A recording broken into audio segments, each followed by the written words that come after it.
I'm just a school teacher. I'm in Corinth. I actually live in Tishomingo County, in Burnsville, if you know where that's at. I taught school there for 18 years in Tish County, and now I'm in Corinth. Been there for almost 4 years now, and I'll tell you more about the school system at the end of the program and everything. But most of this stuff I've gotten off the internet.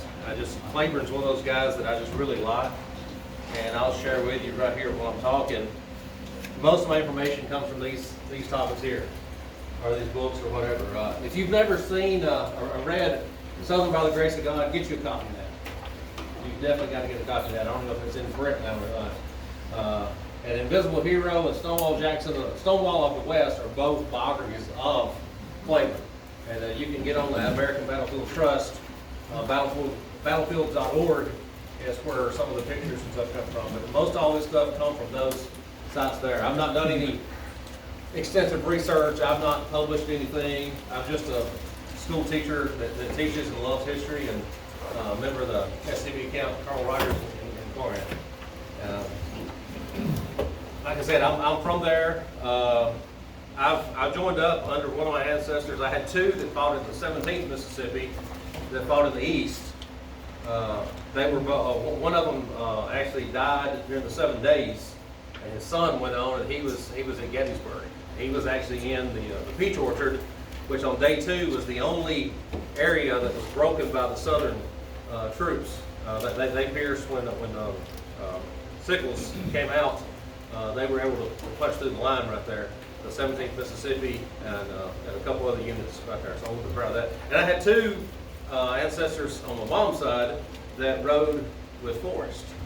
They were both, I can document, were at Bryce's Crossroads. I'm probably most proud of that. But I actually came in because I had more documentation on the two gentlemen on the other side. His last name is actually Kay.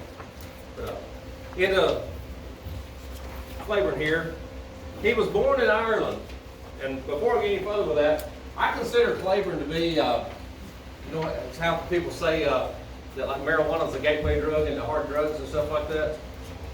I consider Cleburne to be the gateway general into Confederate history. If you start talking about Forrest, who's probably my favorite, to just anybody on the street, they're going to be turned off by him or something like that. You even talk about Lee sometimes, and they will. Most people never heard of Cleburne.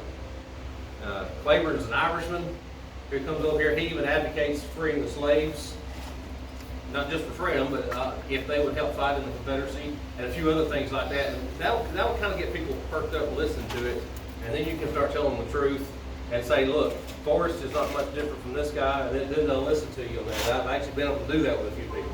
But he was born in County Cork in Ireland. That's the red spot on the map right there that you can see.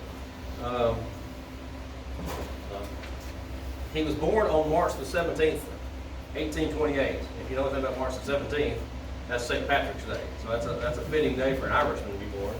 He was the third and second son of Dr. Joseph Cleburne and his wife, Mary Ann Rowan Cleburne. His mom died when he was about 18 months old.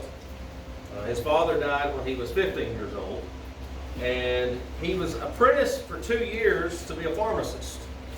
But he was unable to pass his college entrance exam, and he felt disgraced by that, and so he enlisted in the British Army. At the time, the British controlled Ireland. It was completely under their control.